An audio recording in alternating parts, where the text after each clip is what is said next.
ভোলাগঞ্জের পাথর চুরি আর পরিবেশ ধ্বংস নিয়ে এখন যে নাটক চলছে সেটা কোনো সাধারণ বিষয় না।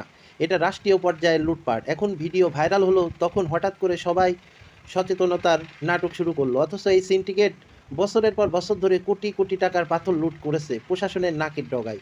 পরিবেশ উপদেষ্টা থেকে শুরু করে সংশ্লিষ্ট মন্ত্রণালয়ের এক একজন কর্মকর্তা সবাই ভাগ বসিয়েছে এই লুটে। যারা জনগণের স্বার্থ রক্ষার কথা তারাই কালো টাকার ভাগ নিতে ব্যস্ত। এখন দেখানো হচ্ছে অভিযান চলছে, পাথর উদ্ধার করা হয়েছে, কিন্তু প্রশ্ন হলো এতদিন কোথায় ছিল তারা? এই রাষ্ট্রীয় চুরি ডাকাতির খেলায় পরিবেশ ধ্বংস হয়ে গেছে। একসময় ভোলাগঞ্জ ছিল দেশের প্রাকৃতিক সৌন্দর্যের প্রতীক, এখন সেটাকে পরিণত করা হয়েছে ক্ষতবিক্ষত মরুভূমিতে। স্থানীয় শ্রমিকেরা সামান্য রুজি পেলেও আসল টাকা গেছে রাজনৈতিক গোষ্ঠী, ক্ষমতাসীন দলের সিন্ডিকেট আর বিভিন্ন মন্ত্রণালয়ের লুটের ভাগে। আজ যারা পরিবেশ বাঁচাও বলে ক্যামেরার সামনে দাঁড়িয়ে অভিনয় করছে তারা আসলে পরিবেশ ধ্বংসের আসল দায়ী। জনগণের করের টাকা খেয়ে পাহাড় বন নদী ধ্বংস করে কোটি কোটি টাকা ভাগাভাগি করে নিয়ে দেশটাকে ধ্বংস করে দিচ্ছে। এভাবে চলতে থাকলে শুধু ভোলাগঞ্জ নয়, গোটা দেশের নদী পাহাড় প্রাকৃতিক সম্পদ শেষ হয়ে যাবে।